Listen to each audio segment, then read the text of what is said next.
KaraokeBooks. Middlemarch. George Eliot. Audiobook. Chapter 62. He was a squire of low degree, that loved the king's daughter of Hungary. Old romance.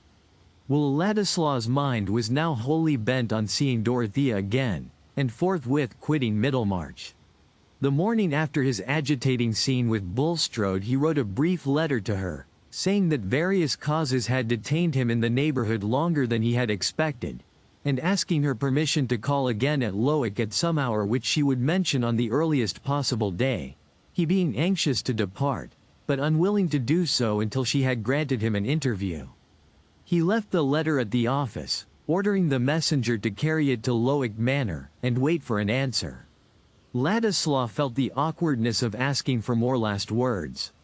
His former farewell had been made in the hearing of Sir James Chetham, and had been announced as final even to the butler. It is certainly trying to a man's dignity to reappear when he is not expected to do so. A first farewell has pathos in it, but to come back for a second lends an opening to comedy, and it was possible even that there might be bitter sneers afloat about Will's motives for lingering. Still, it was on the whole more satisfactory to his feeling to take the directest means of seeing Dorothea, than to use any device which might give an air of chance to a meeting of which he wished her to understand that it was what he earnestly sought. When he had parted from her before, he had been in ignorance of facts which gave a new aspect to the relation between them, and made a more absolute severance than he had then believed in. He knew nothing of Dorothea's private fortune, and being little used to reflect on such matters, took it for granted that according to Mr. Casaubon's arrangement marriage to him, Will Ladislaw, would mean that she consented to be penniless. That was not what he could wish for even in his secret heart, or even if she had been ready to meet such hard contrast for his sake. And then, too, there was the fresh smart of that disclosure about his mother's family, which if known would be an added reason why Dorothea's friends should look down upon him as utterly below her. The secret hope that after some years he might come back with the sense that he had at least a personal value equal to her wealth, seemed now the dreamy continuation of a dream. This change would surely justify him in asking Dorothea to receive him once more. But Dorothea on that morning was not at home to receive Will's note. In consequence of a letter from her uncle announcing his intention to be at home in a week, she had driven first to Freshitt to carry the news, meaning to go on to the Grange to deliver some orders with which her uncle had entrusted her, thinking, as he said, a little mental occupation of this sort good for a widow. If Will Ladislaw could have overheard some of the talk at Freshitt that morning, he would have felt all his suppositions confirmed as to the readiness of certain people to sneer at his lingering in the neighborhood. Sir James, indeed, though much relieved concerning Dorothea, had been on the watch to learn Ladislaw's movements, and had an instructed informant in Mr. Standish, who was necessarily in his confidence on this matter. That Ladislaw had stayed in Middlemarch nearly 2 months after he had declared that he was going immediately, was a fact to embitter Sir James's suspicions, or at least to justify his aversion to a young fellow, whom he represented to himself as slight, volatile, and likely enough to show such recklessness as naturally went along with a position unriveted by family ties or a strict profession. But he had just heard something from Standish which, while it justified these surmises about Will, offered a means of nullifying all danger with regard to Dorothea. Unwanted circumstances may make us all rather unlike ourselves. There are conditions under which the most majestic person is obliged to sneeze, and our emotions are liable to be acted on in the same incongruous manner. Good Sir James was this morning so far unlike himself that he was irritably anxious to say something to Dorothea on a subject which he usually avoided as if it had been a matter of shame to them both. He could not use Celia as a medium, because he did not choose that she should know the kind of gossip he had in his mind, and before Dorothea happened to arrive he had been trying to imagine how, with his shyness and unready tongue, he could ever manage to introduce his communication. Her unexpected presence brought him to utter hopelessness in his own power of saying anything unpleasant, but desperation suggested a resource. He sent the groom on an unsaddled horse across the park with a penciled note to Mrs. Cadwallader, who already knew the gossip, and would think it no compromise of herself to repeat it as often as required. Dorothea was detained on the good pretext that Mr. Garth, whom she wanted to see, was expected at the hall within the hour, and she was still talking to Caleb on the gravel when Sir James, on the watch for the rector's wife, saw her coming and met her with the needful hints. "Enough. I understand," said Mrs. Cadwallader. "You shall be innocent. I am such a blackamoor that I cannot smirch myself." "I don't mean that it's of any consequence," said Sir James, disliking that Mrs. Cadwallader should understand too much. "Only it is desirable that Dorothea should know there are reasons why she should not receive him again, and I really can't say so to her. It will come lightly from you." It came very lightly indeed. When Dorothea quitted Caleb and turned to meet them, it appeared that Mrs. Cadwallader had stepped across the park by the merest chance in the world, just to chat with Celia in a matronly way about the baby. And so Mr. Brooke was coming back? Delightful.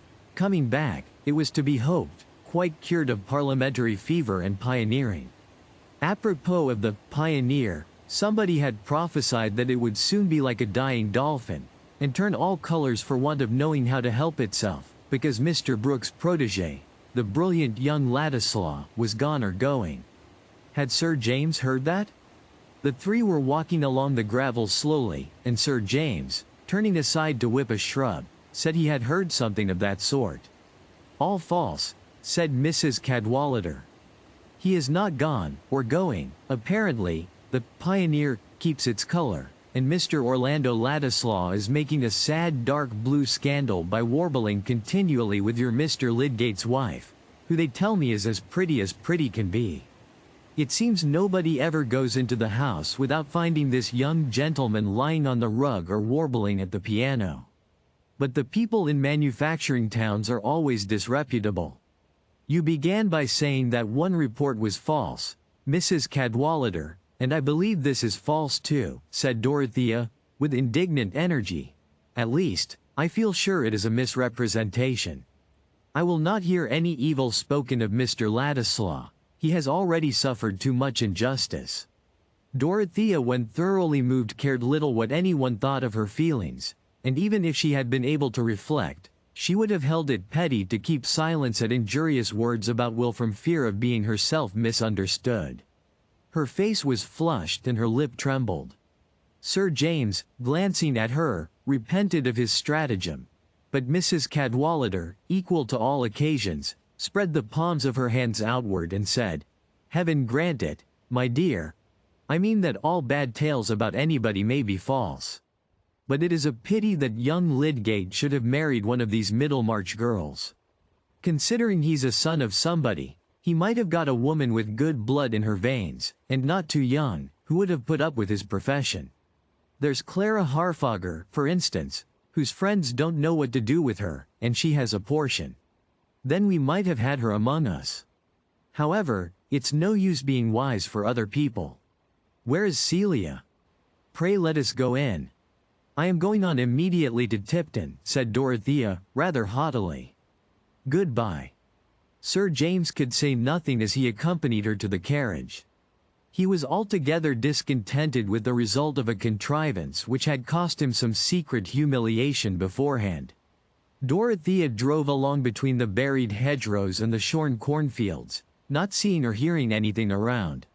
The tears came and rolled down her cheeks, but she did not know it. The world, it seemed, was turning ugly and hateful, and there was no place for her trustfulness. "It is not true, it is not true," was the voice within her that she listened to. But all the while a remembrance to which there had always clung a vague uneasiness would thrust itself on her attention. The remembrance of that day when she had found Will Ladislaw with Mrs. Lydgate, and had heard his voice accompanied by the piano.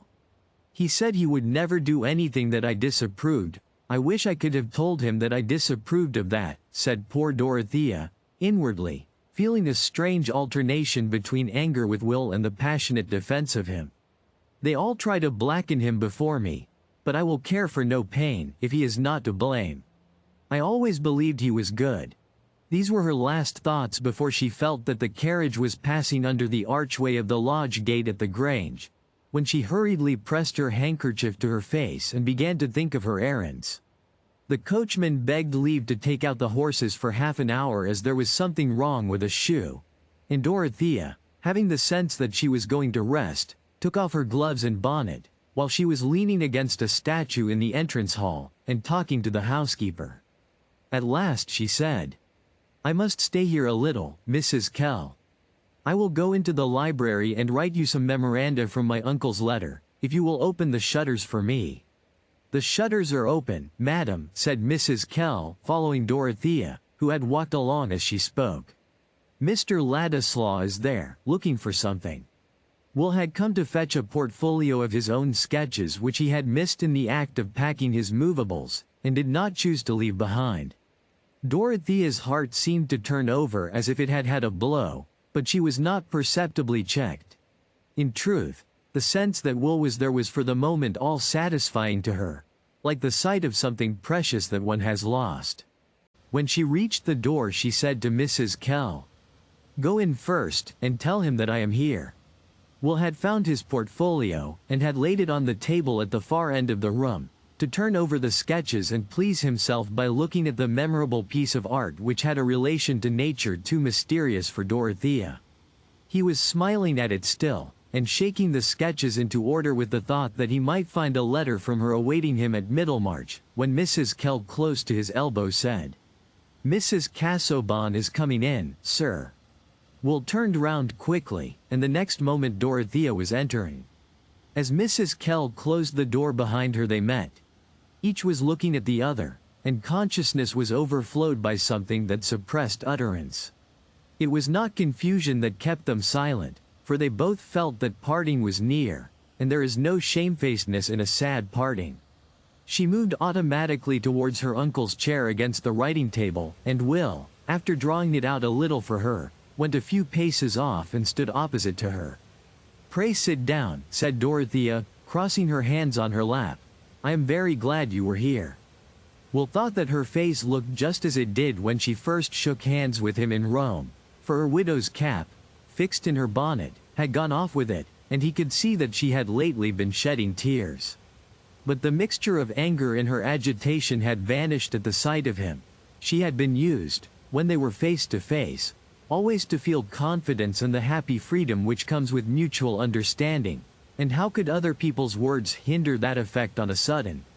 "Let the music which can take possession of our frame and fill the air with joy for us, sound once more. What does it signify that we heard it found fault with in its absence? I have sent a letter to Lowick Manor today, asking leave to see you," said Will, seating himself opposite to her. "I am going away immediately, and I could not go without speaking to you again. I thought we had parted when you came to Lowick many weeks ago." "You thought you were going then," said Dorothea, her voice trembling a little. "Yes, but I was in ignorance then of things which I know now, things which have altered my feelings about the future. When I saw you before, I was dreaming that I might come back some day. I don't think I ever shall, now." Will paused here. "You wished me to know the reasons?" said Dorothea, timidly. "Yes," said Will, impetuously, shaking his head backward, and looking away from her with irritation in his face. "Of course I must wish it. I have been grossly insulted in your eyes and in the eyes of others. There has been a mean implication against my character. I wish you to know that under no circumstances would I have lowered myself under no circumstances would I have given men the chance of saying that I sought money under the pretext of seeking something else. There was no need of other safeguard against me. The safeguard of wealth was enough." Will rose from his chair with the last word and went, he hardly knew where, but it was to the projecting window nearest him, which had been open as now about the same season a year ago, when he and Dorothea had stood within it and talked together. Her whole heart was going out at this moment in sympathy with Will's indignation. She only wanted to convince him that she had never done him injustice, and he seemed to have turned away from her as if she too had been part of the unfriendly world. "It would be very unkind of you to suppose that I ever attributed any meanness to you," she began. Then in her ardent way, wanting to plead with him, She moved from her chair and went in front of him to her old place in the window, saying, "Do you suppose that I ever disbelieved in you?" When Will saw her there, he gave a start and moved backward out of the window, without meeting her glance. Dorothea was hurt by this movement, following up the previous anger of his tone. She was ready to say that it was as hard on her as on him, and that she was helpless. But those strange particulars of their relation which neither of them could explicitly mention kept her always in dread of saying too much. At this moment she had no belief that Will would in any case have wanted to marry her, and she feared using words which might imply such a belief. She only said earnestly, recurring to his last word, "I am sure no safeguard was ever needed against you." Will did not answer. In the stormy fluctuation of his feelings, these words of hers seemed to him cruelly neutral, and he looked pale and miserable after his angry outburst. He went to the table and fastened up his portfolio, while Dorothea looked at him from the distance. They were wasting these last moments together in wretched silence. What could he say, since what had got obstinately uppermost in his mind was the passionate love for her which he forbade himself to utter? What could she say, since she might offer him no help, since she was forced to keep the money that ought to have been his, since today he seemed not to respond as he used to do to her thorough trust and liking? But Will at last turned away from his portfolio and approached the window again. "I must go," he said, with that peculiar look of the eyes which sometimes accompanies bitter feeling, as if they had been tired and burned with gazing too close at a light. "What shall you do in life?" said Dorothea, timidly. "Have your intentions remained just the same as when we said goodbye before?" "Yes," said Will, in a tone that seemed to waive the subject as uninteresting. "I shall work away at the first thing that offers. I suppose one gets a habit of doing without happiness or hope." "Oh, what sad words," said Dorothea, with a dangerous tendency to sob. Then, trying to smile, she added, "We used to agree that we were alike in speaking too strongly." "I have not spoken too strongly now," said Will, leaning back against the angle of the wall. "There are certain things which a man can only go through once in his life, and he must know some time or other that the best is over with him. This experience has happened to me while I am very young, that is all. What I care more for than I can ever care for anything else is absolutely forbidden to me. I don't mean merely by being out of my reach, but forbidden me, even if it were within my reach, by my own pride and honor, by everything I respect myself for. Of course I shall go on living as a man might do who had seen heaven in a trance." Will paused, imagining that it would be impossible for Dorothea to misunderstand this. Indeed, he felt that he was contradicting himself and offending against his self-approval in speaking to her so plainly. But still, it could not be fairly called wooing a woman to tell her that he would never woo her. It must be admitted to be a ghostly kind of wooing. But Dorothea's mind was rapidly going over the past with quite another vision than his. The thought that she herself might be what Will most cared for did throb through her an instant, but then came doubt. The memory of the little they had lived through together turned pale and shrank before the memory which suggested how much fuller might have been the intercourse between Will and someone else with whom he had had constant companionship. Everything he had said might refer to that other relation, and whatever had passed between him and herself was thoroughly explained by what she had always regarded as their simple friendship and the cruel obstruction thrust upon it by her husband's injurious act. Dorothea stood silent, with her eyes cast down dreamily, while images crowded upon her which left the sickening certainty that Will was referring to Mrs. Lydgate. But why sickening?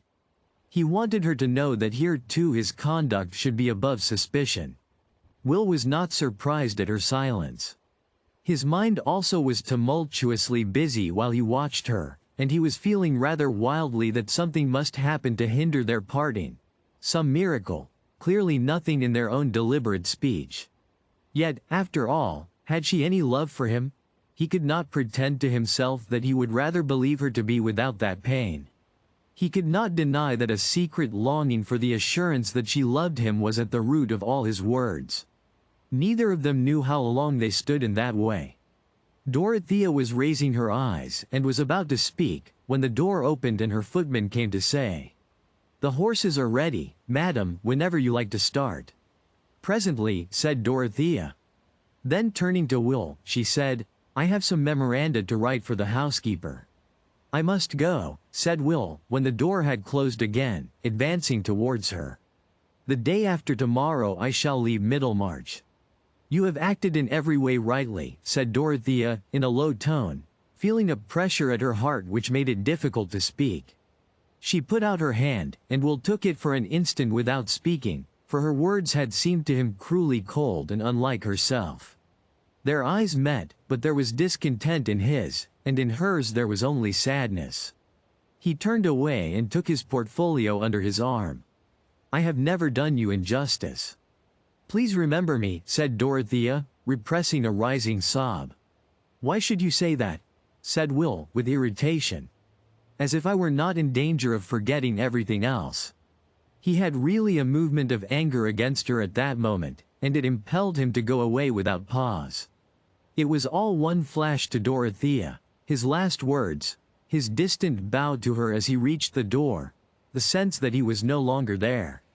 She sank into the chair, and for a few moments sat like a statue, while images and emotions were hurrying upon her. Joy came first, in spite of the threatening train behind it. Joy in the impression that it was really herself whom Will loved and was renouncing, that there was really no other love less permissible, more blameworthy, which honor was hurrying him away from. They were parted all the same, but Dorothea drew a deep breath and felt her strength return. She could think of him unrestrainedly. At that moment the parting was easy to bear. The first sense of loving and being loved excluded sorrow. It was as if some hard icy pressure had melted, and her consciousness had room to expand. Her past was come back to her with larger interpretation. The joy was not the less, perhaps it was the more complete just then, because of the irrevocable parting. For there was no reproach, no contemptuous wonder to imagine in any eye or from any lips. He had acted so as to defy reproach and make wonder respectful. Anyone watching her might have seen that there was a fortifying thought within her. Just as when inventive power is working with glad ease, some small claim on the attention is fully met as if it were only a cranny open to the sunlight, it was easy now for Dorothea to write her memoranda. She spoke her last words to the housekeeper in cheerful tones, and when she seated herself in the carriage her eyes were bright and her cheeks blooming under the dismal bonnet. She threw back the heavy weepers and looked before her, wondering which road Will had taken. It was in her nature to be proud that he was blameless, and through all her feelings there ran this vein: I was right to defend him. The coachman was used to drive his greys at a good pace, Mr. Casaubon being unenjoying and impatient in everything away from his desk, and wanting to get to the end of all journeys, and Dorothea was now bowled along quickly. Driving was pleasant, for rain in the night had laid the dust, and the blue sky looked far off, away from the region of the great clouds that sailed in masses. The earth looked like a happy place under the vast heavens, and Dorothea was wishing that she might overtake Will and see him once more. After a turn of the road, there he was with the portfolio under his arm. But the next moment she was passing him while he raised his hat, and she felt a pang at being seated there in a sort of exaltation, leaving him behind. She could not look back at him. It was as if a crowd of indifferent objects had thrust them asunder, and forced them along different paths, taking them farther and farther away from each other, and making it useless to look back. She could no more make any sign that would seem to say, "Need we part?" than she could stop the carriage to wait for him. Nay, what a world of reasons crowded upon her against any movement of her thought towards a future that might reverse the decision of this day.